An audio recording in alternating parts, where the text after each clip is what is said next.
Trump is ready to rip up the laws of this country every single day that he leads his administration.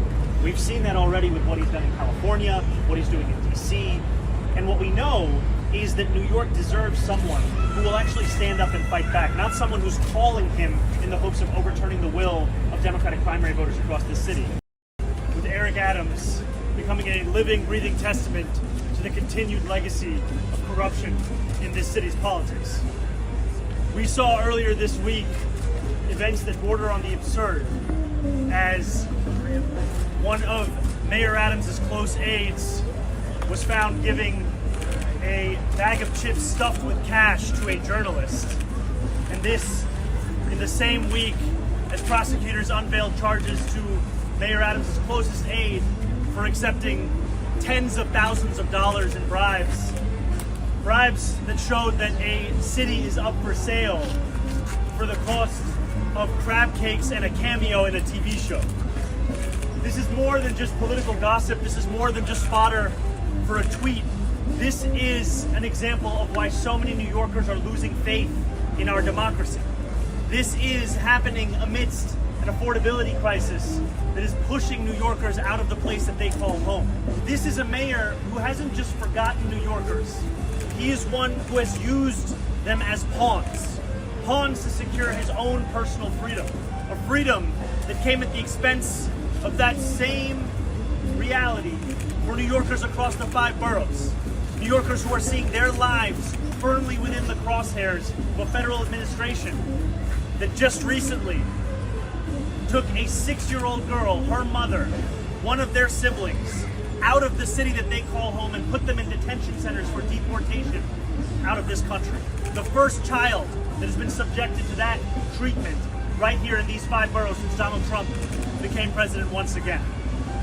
And we know that Andrew Cuomo will be no better because what he presents is a similar legacy of corruption. A man who resigned in disgrace and has made taxpayers foot the bill for tens of millions of dollars will be no better. A man who took apart the Moreland Commission once it started to investigate his own administration will be no better. And a man who takes phone calls that he initially denies only later to confirm with President Trump will be no better. And so what we offer in this moment is a plan to finally turn the page on that failed era of leadership and offer New Yorkers a reason to believe in city government fulfilling its purpose to actually take care of those that it was intended to serve in the first place. People that you put your faith and your trust in is a reflection of your own leadership. That Adams continued to associate himself with Winnie Greco, with Ingrid, after so many clear examples of their corruption. Trump is ready to rip up the laws of this country every single day that he leads his administration. We've seen that already with what he's done in California, what he's doing in DC, and what we know is that New York deserves someone who will actually stand up and fight back, not someone who's calling him in the hopes of overturning the will of Democratic primary voters across this city. What would you do if President Trump were to take over the NYPD like he's done in Washington, D.C.? Well, he wouldn't take over the NYPD. He might seek to federalize the National Guard of New York. And what I would make clear is that so much of what is being done under the auspices of safety is actually putting New Yorkers in danger. We need only look at what's happening in DC and the transformation of that city into something more akin to a police state. I am excited and ready at the opportunity to work with the NYPD to create true public safety. And I trust those same officers to deliver that.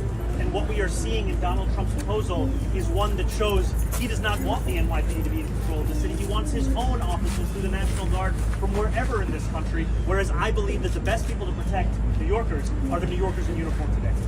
You know, I said that Adams should not be the mayor close to a year ago when he was first indicted. Do you think he should drop out of the race? Look, I think that